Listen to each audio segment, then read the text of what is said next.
Right now, the answer to almost any question is a few seconds away. Any fact, any story, any idea ever written down. That sounds like a gift. For most of human history, it would have been a miracle. But somewhere along the way, having everything started to feel like too much. For thousands of years, information was the rarest thing in the world, and the moment it became infinite, something inside us quietly broke. This is the dark side of infinite information. Let's go back, way back. Picture an ancient village. If you wanted to know something, anything, you had to ask the oldest person alive. Their memory was the internet. The entire encyclopedia of the tribe lived inside one fragile human skull. When that person died, entire libraries of knowledge died with them. A single fact, how to find water, which plants could kill you, where the enemy camped, could be the difference between life and death. So your brain evolved to treat information like treasure, rare, precious, worth chasing. Think about that. Your brain still runs on software written for a world where knowing one new thing could save your life.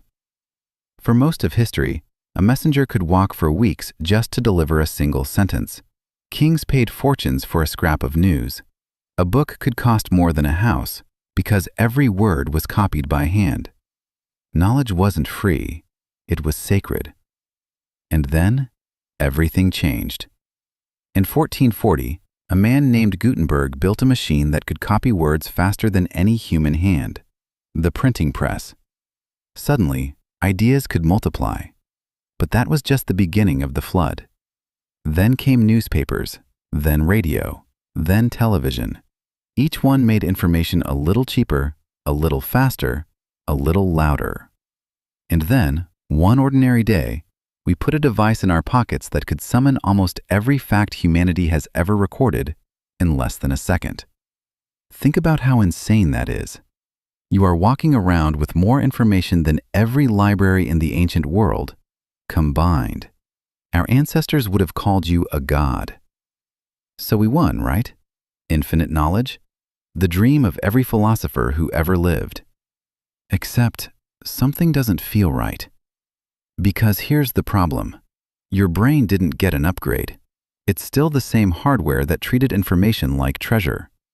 And now, you're standing under a waterfall, trying to drink from a fire hose. Let me show you what that does to a mind. There's a concept psychologists call the paradox of choice. In one famous study, shoppers were shown a table of jams. When there were only 6 options, people happily bought one. But when there were 24 options, most people bought nothing at all. More choices didn't make them freer. It froze them. Now multiply that by your entire life. Which show to watch? Which opinion to trust? Which version of the truth is real?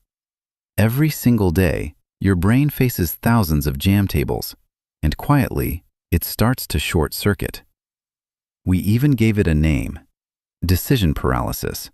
The strange feeling of having everything available and choosing nothing. But here's where it gets darker. Because not all of this information is just sitting there waiting for you. Some of it is hunting you. Somewhere along the way, a few very smart companies realized something. The most valuable resource in the modern world isn't oil. It isn't gold. It's your attention. Think about it. If a service is free, then you are not the customer. You are the product being sold. So they built machines, algorithms, with one job: keep you watching, keep you scrolling, keep you here, no matter what. Ever wonder why you just check your phone for a second and look up an hour later, not even sure what you were looking for? That wasn't an accident. That was the design working perfectly. The infinite scroll has no bottom, on purpose. The little red notification dot is red, on purpose. Every ding, every buzz, every someone tag you is a tiny hook engineered by some of the smartest people alive to capture the one thing your ancestors guarded most carefully. We didn't just build a library of all human knowledge.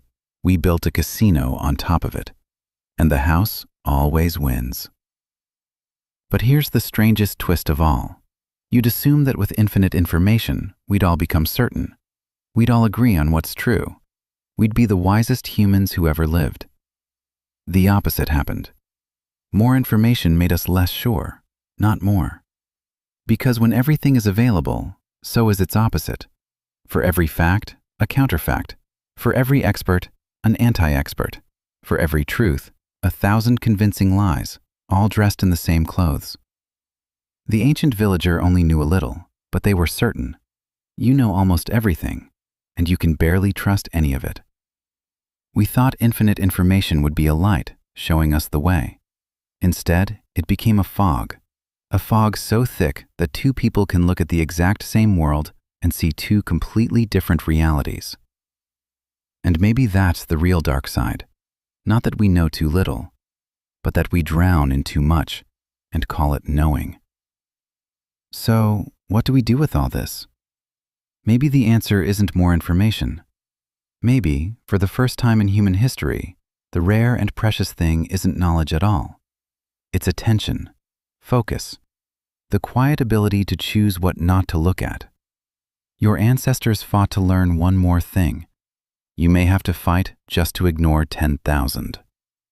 So here's a question to leave you with. In a world that offers you everything, what will you actually choose to know? Because in the end, you are not what you consume. You are what you pay attention to. And that might be the most valuable thing you own.